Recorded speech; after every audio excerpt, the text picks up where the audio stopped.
Namaste. Welcome to Lobbies. You all must have seen me posting my blogs from lobbies on my WhatsApp stories and must be wondering what are these blogs about? Why is he talking about sports issues, F1, wrestling, boxing, cricket, IPL, Hardik Pandya, MS Dhoni? What is he talking about? And to address this same issue, we are moving from blogs to blogs and videos. Why? So that each and everyone who doesn't have time to read our blogs can still understand what we are talking about. And how are we doing it? Through Khel Kamera Kanoon, a new video branch of lobbies where we'll create videos, reels, and podcasts and discuss the legal issues of sports and entertainment industry. Now, to give you a brief background, we started Lobbies in 2020 as a blog. Me, Abhinav, and Manish. Time passed and Lobbies took a back seat while our career nourished. Back in November 2024, we restarted Lobbies with a focus on events and engagement.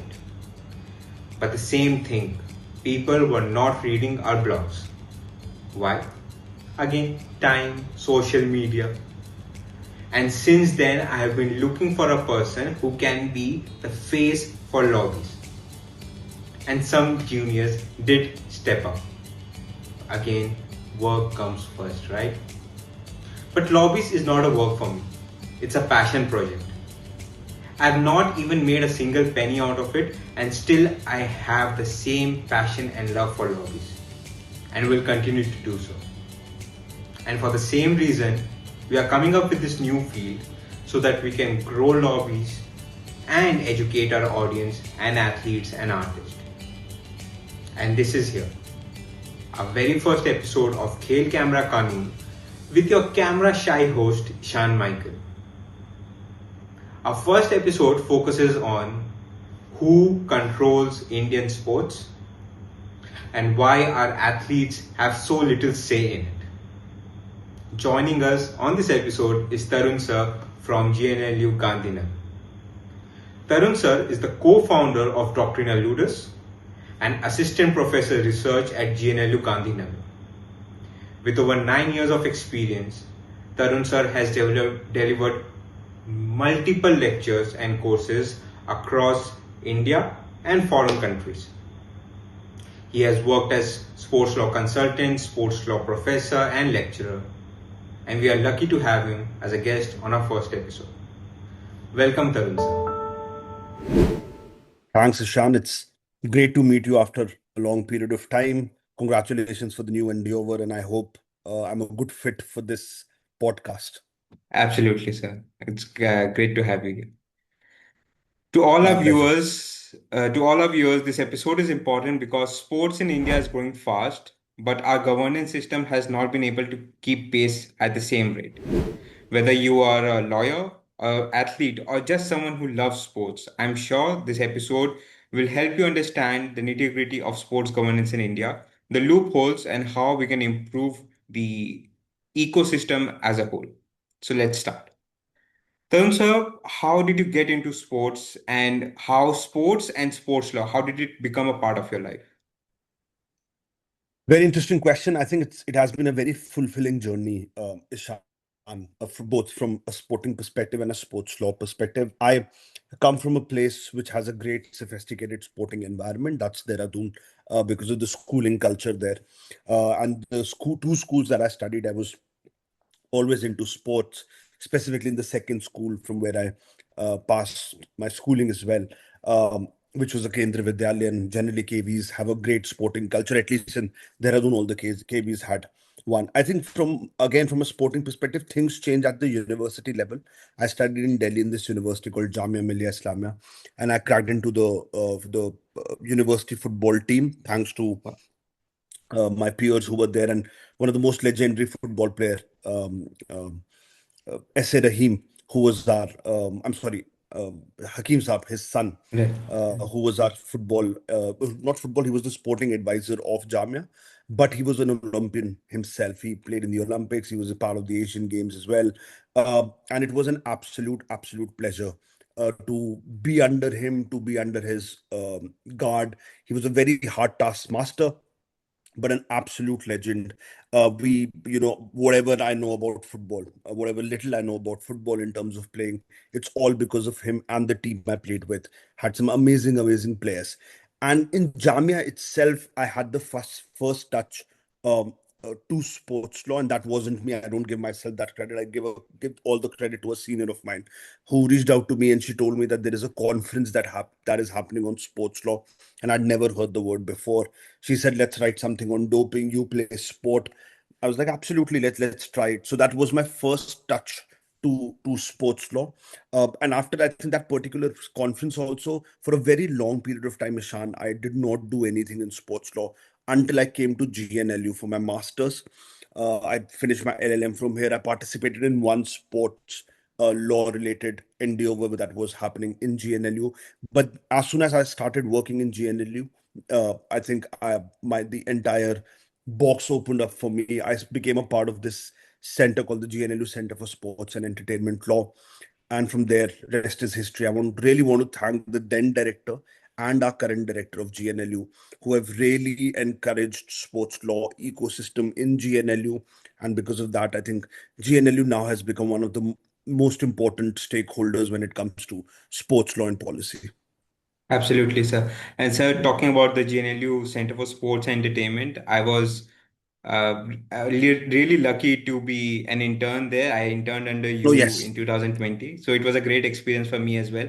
And one of the key research that I did under you was on athlete rights and governance.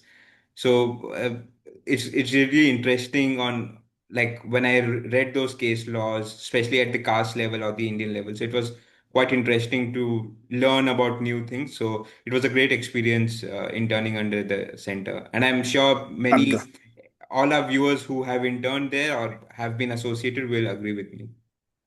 I hope so. I hope so. Yeah. So given your interaction with sports throughout your life, has there been any specific incident or a match or something off field that showed you the power of governance in sports? Of course, I think like any Indian, I don't want to make a generalized statement, but a lot of us like cricket, and in a very positive way. I think power kind of has shaped Indian cricket and put us up in the ranking in terms of governance of cricket. There are, of course, issues, and nobody can deny that. But I think sometimes people see power as a very negative terminology. At least in cricket, I believe it has done something really positive. Look at how it has shaped, since 1983 World Cup to now, where India is at the forefront. All the bureaucratic political intervention has really helped cricket because there was a market that was seen. The IPL came in, number of series happening, and now we've got our people in the ICC as well. So I think Right. from a positive power perspective, India has done something really amazing with cricket, and I hope that kind of vision, uh, using athletes, your own bureaucratic system, your own political system, your own judicial system. I think let's hope that we use the same kind of vision to develop other sports, because now it's required. When you're aiming at a 2036 Olympic to host it and a number of other major sporting events, it's now important to have that vision, have a very sophisticated sporting environment. And I think power has a lot of positives associated to it. So let's use them to the best. Absolutely, sir. Totally agree with you. So, sir, talking about governance, like you said, that we need to work on that. As of today, who actually runs Indian sports? Is it the government of India? Is it those federations? Is it those private parties who are engaged in sports? Or under the new Sports Governance Act, will it be the National Sports Board that will control everything? But the National Sports Board is also being appointed by the central government. So I think it always boils down to the government. Look, uh, yes, the government has a very important role to play because they're at the end of the day, calling out the cards. And in that process, they use federations, they use athletes, they use private bodies. And this is how it is in India, and I am sure globally as well. A number of models work on the same system. My only concern with sports governance has been that where does the government intervention stops, or any kind of interventions apart from the real sports stakeholders like coaches, athletes, and other bodies, especially fans as well. The problem happens, Ishan, when when the government bureaucracy or judiciary steps in an area where their expertise is not required, because it can create a lot of confusion. For example, of course, in terms of funding, in terms of getting um, infrastructure and all, you need the government. There is no denial about it. But if the government bodies start interfering in how a player has to be selected, right, or which coach should come in, I think that is where we lose the bus, or we miss the bus, not lose the bus, miss the bus. And I think that has been a problem. A full stop needs to be put when it comes to intervention, and that full stop, unfortunately, in a number of scenarios, has not been put, which has been extremely counterproductive for the Indian sporting ecosystem. Right, absolutely agree, sir. So when Yeah, you said that a limit has to be put, but the limit is still missing, uh, that brings into athlete representation in sports governance. right, So, right. how do you think that gap can be addressed, or does the new act deal with it, or is there something else independently that should be done in this regard? No, I'm glad that the new act is actually taking care of that issue, because under the new act there is something called the athletes committee, and this is a model that has been globally there. I can't pick up a particular country doing it, but the International Olympic Committee has its own athlete commission, which has done some really good work. And what essentially the function of the athletes commission is that it empowers athlete representation in sporting administration. And I'm glad that the new act is also having a similar model. I hope that's the model they're going to use. Unfortunately, the act does not talk details about the roles, the responsibility, the structure of the athletes committee. My only um, reservation is, do we have those kind of athletes, or are athletes, are they trained enough to take care of leadership roles in administration? We had a Saurav Ganguly, we have a Roger Binney, we have PT Usha ji at the Indian Olympic Association. These are rare sightings, which is great, but do we have that kind of ecosystem where we can train our athletes and give them Right. leadership and administrative position, is something that the government and other stakeholders and people like me have to work towards. Because if we want a very sophisticated, extremely vibrant, very strong foundational athletes committee, this leadership quality has to be instilled in our athletes. Like the IOC does, it has something called the Athlete 365. I've heard a few European countries also do it. Specifically, I think some Scandinavian countries do it. I think that those kind of models need to be need to be dragged in. We've got things like sports management and all, and I think number of universities around India do it. But I think there has to be a very important, significant model which should talk about leadership, administration. You want to bring in another body for it, or you want to maybe put hands together how our civil servants are trained for leadership positions. I don't know. That model has to be devised, but that is required. We have the athletes committee in the act, but developing athletes for that athlete committee, I think, is something that needs to be done as soon as possible. Absolutely agree, sir. Sir, and this might be a bit controversial, but when we say about this athlete committee and athlete representation, do you think there has to be certain safeguards or like some system where even if, so this might be my personal view, that even if Yeah, athletes are on the board, there's still a pressure on them from the government. There's still a pressure on them from the authorities, maybe because of XYZ reason. And then the purpose of having these athletes on this board is defeated. Because why I'm saying this is during the yeah. wrestler protest, PT Usha's name was brought up a lot of time by the athletes, saying that we hope that she'll support us, but then she's under the pressure of the authorities. So do you Right. think this is true, or and if it is true, there has to be a system to like prevent this? I'll be dishonest to everyone who'll watch this podcast or to even the space that I work in if I'll say that's not a possibility. We've seen that happening before. It has been happening for a long period of time, and it's very, very unfortunate. I think that's what I'm saying. As soon as we have those kind of extremely strong leadership in the athletes, I think these situations might mitigate. I'm not saying they're going to eradicate, because that seems to be very difficult. Maybe in a utopian world it might happen, but that's what I'm saying. Till the time it's about general financial issues, administrative issues, I get it. But getting into team selections, who's going to be selected, how he's going to be selected or she's going to be selected, I think that's the problem. And that political bureaucratic intervention is something that you can't deny in India. It has been very unfortunate in a lot of scenarios. One that you mentioned about, which is the Wrestling Federation of India issue that happened. I don't know if it can be eradicated, as I mentioned earlier, but let's develop model. Let's develop athletes, of that level where they're not bothered by such interventions. Agree, sir. So, and Yeah. what other issues do you see with athlete representation in governance now, and how can we fix those gaps?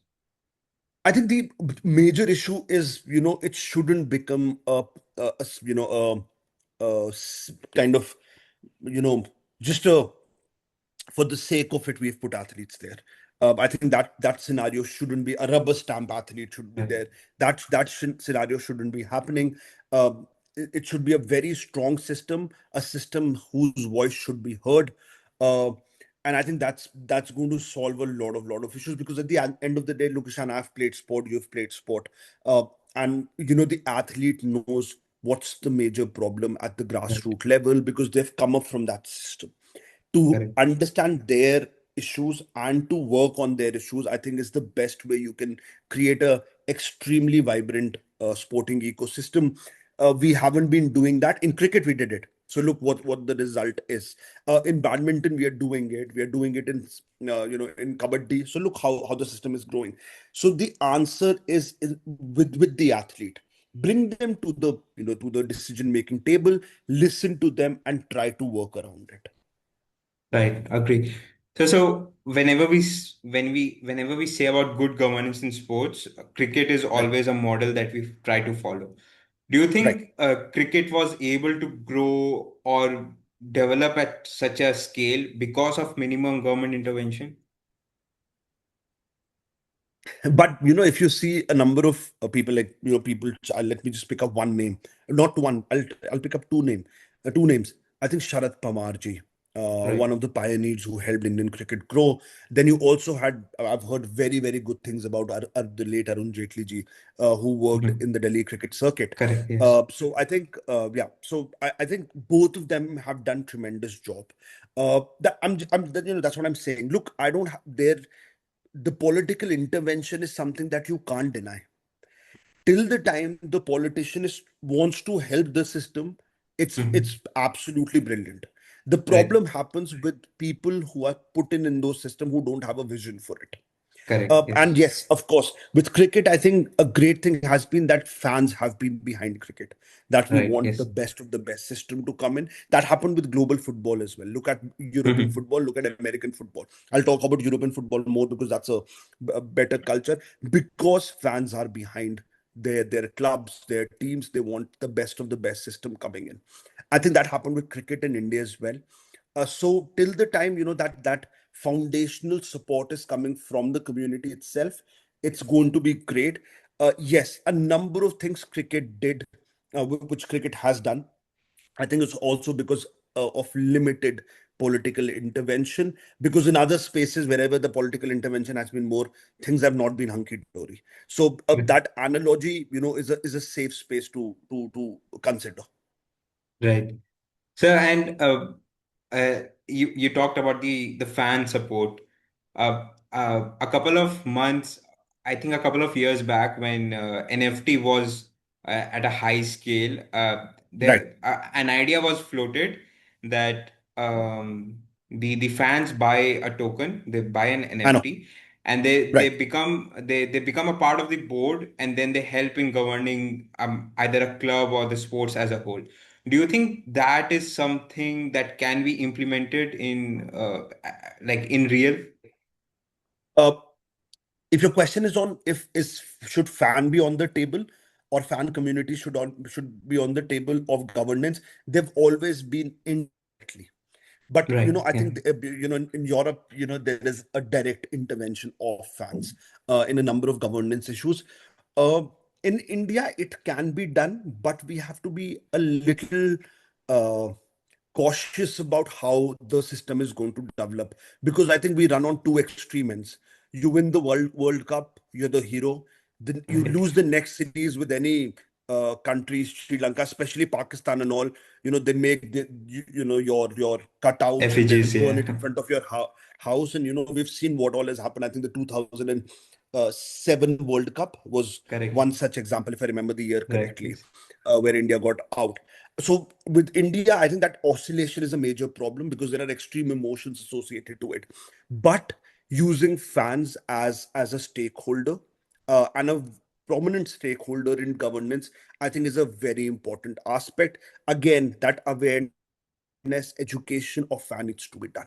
In Europe, it happens. You look at any club, they've got big fan community which are actually Right. helping in administration, maybe indirectly. They're sitting outside and Right. doing it. In some countries, they're doing it directly as well. But those kind of systems are very important. Absolutely. And Right. when we talk about European football or even American sports, there's a huge revenue that is generated by these sports that help the athletes and the general economy as well. Do you Right. think the loopholes in Indian sports governance has led to like cash-rich sports like F1 or to some extent, I'll say golf or tennis, not develop at like F1, it was only for a couple of years and then it went away because of the governance issue, the tax issues. So do you think Right. these things can also be solved? And if yes, then how? No, no, of course it can be solved. But the problem, I think, Ishan, is nothing but vision. We have to have that big vision. And now I'm glad that, the government is doing it, because now we have a vision. The vision is the 2036 Olympics and all Right. the mega sporting events that are going to come in the next 11 years. As soon as you have a vision, everything will fall in place, because then and anyhow you have to reach there, right? Right. You'll do things to make sure that the best international standards are considered. You make sure that the right people are put at the right job so that results come out. So the vision has to be there, which sports, unfortunately, and I'm going to keep cricket outside, but that the whole cricket revolution also started post 90s, in the 2000s Right. and all. Because they had a vision. With other sport, I think that vision needs to come in. That's why the other sports did not. You mentioned about F1, you mentioned about tennis. Now these are huge revenue generating Right. sports. Look at F1. Right, you've got a Netflix series coming on it season Right. on season, because people love to see it. Right, we had a team from India, like at least we had an Indian owner there. Of course, whatever Right. happened after that is a different discussion altogether. But if there is a Formula One team that has called Force India, I think that's a huge deal, for Absolutely. India. But we did not really do a lot about it when it came to India. You talked about the tax issue that was there. I think those things now need to change. We have to accept, we have to understand the power of sport, a particular sport. And like motorsport is something that's extremely vibrant in India. Whenever I Absolutely. speak to any student or any professional as well, they always ask me, so why don't we do a course on motorsports in law? And hopefully Mhm. very soon we will, because we've understood the Right. power of it, because people want to know it. And it's an area which is not even developed in India, but Correct. imagine Yes. how much people want to know about it. So Right. we know what is required, what the what the citizens and the public is demanding from us. I think now we have a vision. Hopefully we know we'll build it on that. Okay. Let's hope for the best. Let's hope for the Uh, best. so these, so till now we have discussed all the issues. Now discussing the Right. way forward. If you had the authority to redesign sports governance in India, what would be your fundamental pillar on which you'll build it? Wow, that's a heavy responsibility you're putting on me. I think one would be definitely athlete. Models have to be absolutely athlete centric. We have to understand the main stakeholder in any sporting ecosystem is an athlete, and strengthening the athletes committee. I think athlete awareness and education is very, very important. I with my colleagues here at the center, we've been pushing for something called as the athlete legal education program. I think which is very important. Of course, the legal education cannot be of that of national law universities or Right. or other law schools that are there around the country. A very uh, precise, uh, in terms of language, simple, because the vernacularity issue has to be taken care of, and something which really helps the athlete. And I'll tell you what, because I've spoken to a number of athletes at both grassroots, mid-level and top-level athletes, and they want this kind of information because they Right. really don't know what is going to happen in the coming Correct. future. They say that we don't understand these heavy duty things like doping, heavy duty things like age fraud, heavy duty things like corruption, match fixing, spot fixing, and we get overwhelmed when the money is thrown towards us or shown to us. I think it happens with every human being, right? Right. So I think those kind of systems need to be created. Secondly, I think there has to be a lot of focus on grassroots level development. I believe, I was discussing it with one of my very close friends who I played football with when I was in university, uh, and they're developing something on these lines. I think our academies have to be strengthened really, really quick. Ishan, Absolutely. what happens is a number of most of our athletes come from these academies, and basic understanding of how overwhelming your career is going to be does not happen at the academy level. So I think Right. all these awareness and education have to start from there. Proper registrations of the academies have to make sure that they are of the best level. Of course, you can categorize them. I'm not talking about the centers of excellence that are there in various sports, because that's a different ballgame altogether. But Correct. mid-level and grassroots level academies have to be really strengthened. And just to be a little selfish, I think sports law as a education module in law schools and career option for the generation and even people who are professionals right now has to be developed. If we don't have top level sports lawyers, policy makers, academicians, it's not going to be a very safeguarded uh, ecosystem. We need these Correct. experts. That needs to happen as soon as possible. Absolutely, sir. So, and talking about academies and the legal education for the players there, I'm sure you'll be happy to know that starting from November 2024, lobbies had taken up the initiative to contact at least one academy anywhere in India and then conduct online webinars on legal awareness on their rights, whether it be Brilliant, image yeah. rights, corruption, good touch, bad touch, sports governance, their basic right, their contractual rights, everything. So, and Right. the kind of follow-up questions that we receive from the athletes, it really showed the actual issues that these players face at the grassroots level, and then it showed the kind of reforms and the scale of reform that is required so that the next generation of athletes do not face the same issues again and again. So I totally This is agree brilliant, with yeah. what you said. Congratulations. That's a huge thing. I think this is what needs to be done. And, from students, even young professionals like you who've just started their career, I think they're so well equipped. All of you are so well equipped. We weren't when we were growing up, to be very honest. I'll speak for myself. I started doing these things post 2020, which was Right. 5 years after my law school. So, now even our athletes, students here in GNLU, they're very well aware of athlete rights. There are people doing things in that area. So I think we have that kind of talent. It's just to loop in that talent and put them at the right spot for the right Right. things. Right, sir.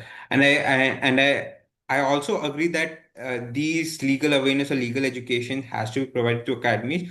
But at the same level, like speaking from my personal experience, last Right. December when I was back home, I tried to contact a couple of state government authorities on who were governing sports there, and I offered them to provide a similar service to organize an online session to them.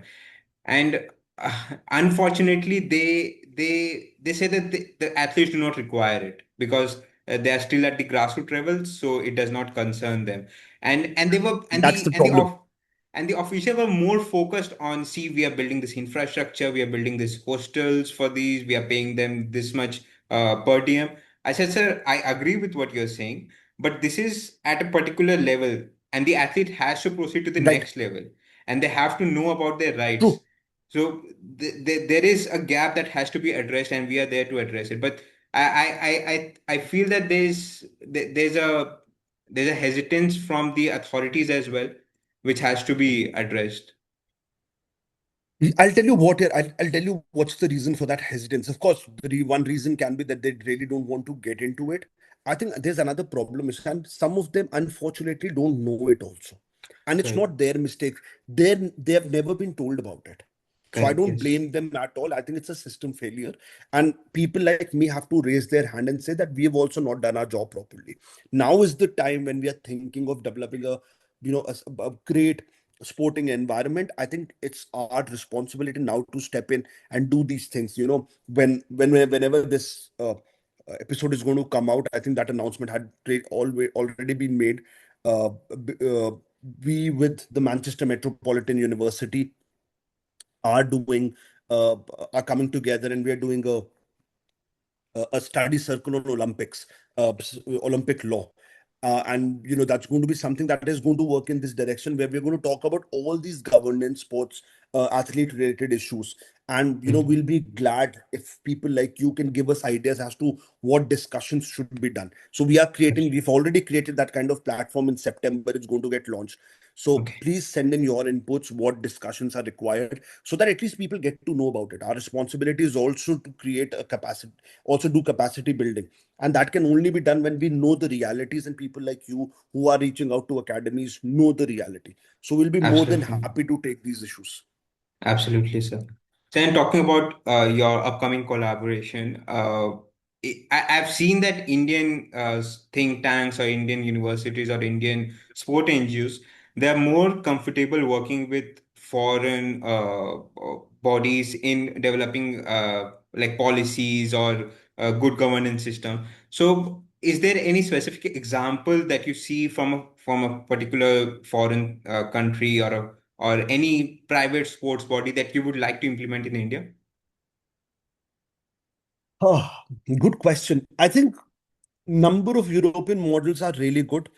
I think UK does some really interesting work, and I've had the pleasure to speak to a number of people who are at the forefront when it comes to UK sports governance. Um, so I think they're doing really good work. Netherlands is a country that I'm really fond of. Uh, when it comes to working in sports, I've been to Netherlands and I've seen the kind of things they've done. So I think, and I'm in touch with a lot of experts from there as well, because we work together on a number of issues. So I think Netherlands is another country. Very interesting work is done in Scandinavian countries, in Finland, in countries like Sweden and all. I think the system is extremely sophisticated. Spain also. I'm glad. I'm hopeful. I've only heard from people. I think they've also got a good system coming in. Of course, US uh, has done something brilliant when it comes to American football, when it comes to baseball. But my only understanding is, and this is something that I tell to academies and NGOs that you're talking about, who really reach out to global experts. Please reach out to the global experts. It's very important to understand their systems as well, and we do it all the time. Right, But be very cautious of one thing: that copy pasting their system is not going to answer the question. right, It's not. You can always be inspired by what a European country has done, or what America is doing, or any Western nation is doing. I think some really good models are now coming in the Middle East as well. Right. correct, So yes, please be my guest and get inspired by them. But don't try to copy paste those systems and put those systems in India. It's not going to work. It's going to be extremely detrimental for the sporting ecosystem. We have got our own challenges, our own right, systems. The best practices should be taken.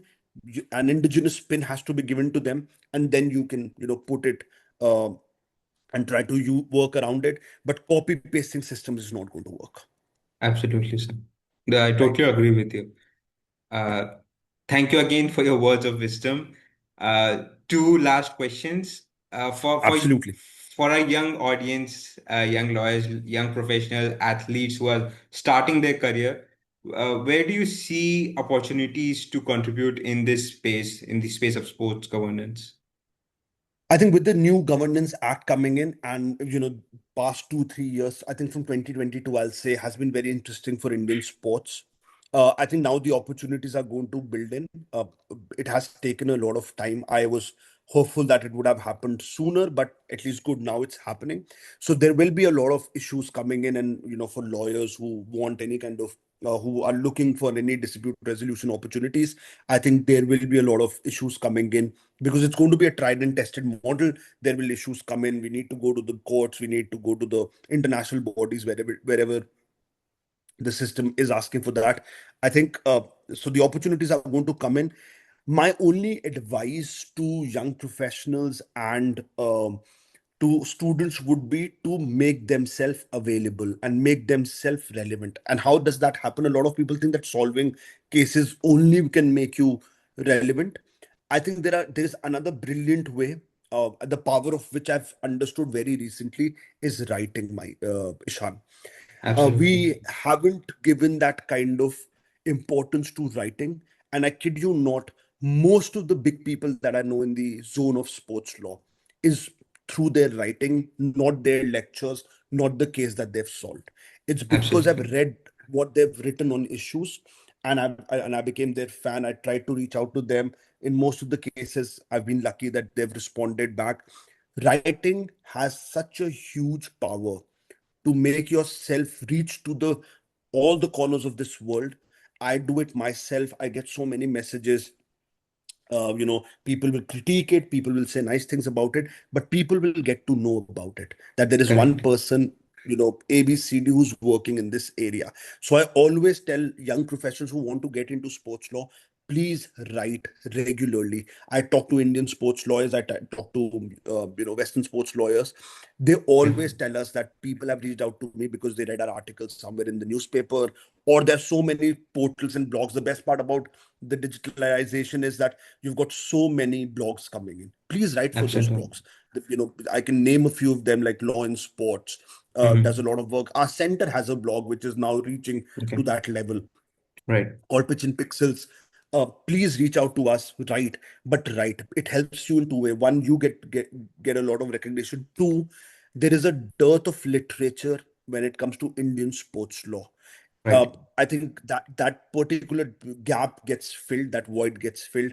So it's very important for the sporting ecosystem to have good opinions coming out in terms of Absolutely. research and writing. Absolutely. So, great.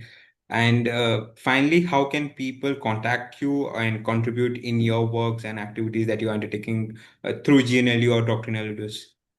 Yep, I think I'm always available on LinkedIn. I also had my Instagram page where I put my sports law work. So anybody can reach out to me there.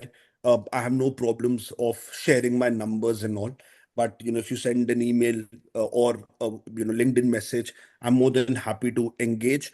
Send us your work, what kind of work you're doing. You send us through to our center email ID as well, and we'll be more than happy to take it. So I'm very available and not very difficult to find. And if nobody is still about, is able to find me, please reach out to Lobbies and Ishan.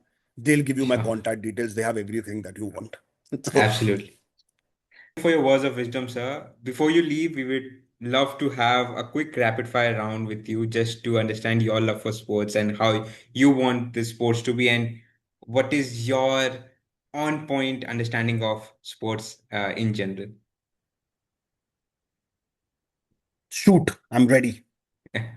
One Indian athlete you would love to see lead a Indian federation someday. Oh, that's a heavy, interesting one. Uh, I think I really would want to see Rahul Dravid up there. I am a fan of Rahul Dravid. I think he's going to be a great leader. Another person I would really want there, because you asked for one, but I'll give you two, is going to be Ravi Shastri. I Right. think he can be a really, really good fit for federations in India. Absolutely. And I totally agree with you, especially for Ravi Shastri, sir, because Under him, I saw the untamed beast of Indian Test team. At least that was Absolutely. I think absolute he's going to beast. be a Yeah, great fit up there. He's very honest and candid about what he feels in a lot of right. things. I think he's going to be a great fit up there. Absolutely. A sports law reform you'd pass tomorrow if you could. A sports law reform. Yes. Uh, I think something in the area of match fixing and sport fixing in sports. I think we should have a very stringent law for it. Okay. Right. One Indian sport that you feel has not received enough attention in India. You're talking about an Indian sport or a global sport as well? But global sport works as well. I think football, yeah. I know we have the ISL, we have got Durand Cup and all these things happening, but the kind of seriousness we should have towards football, uh, I think we really need to work on that. I don't think we are very serious about the sport. Right. One sports law system that you'd like to implement in India, like a foreign sports law system that you'd love to implement here. I think I'm going to pick up a lot of things from different places, but if you're talking about one country, a few things that UK has done, I think can be a great fit for India. I'll tell you, very recently, I was writing an article on the whole Bangalore stampede that happened Oh, after the right. RCB victory parade. Uh, and I was reading a few things that UK has done. They've got something called the Green Book, if I remember the name correctly, which is specifically on it's a guide on how infrastructure and spectators have to be safeguarded when it comes to sporting events. I think that is something that India should really look into. Our sporting infrastructure needs a major level overhaul. Okay. If you weren't in sports law, what would you be doing? Hopefully, I would be playing.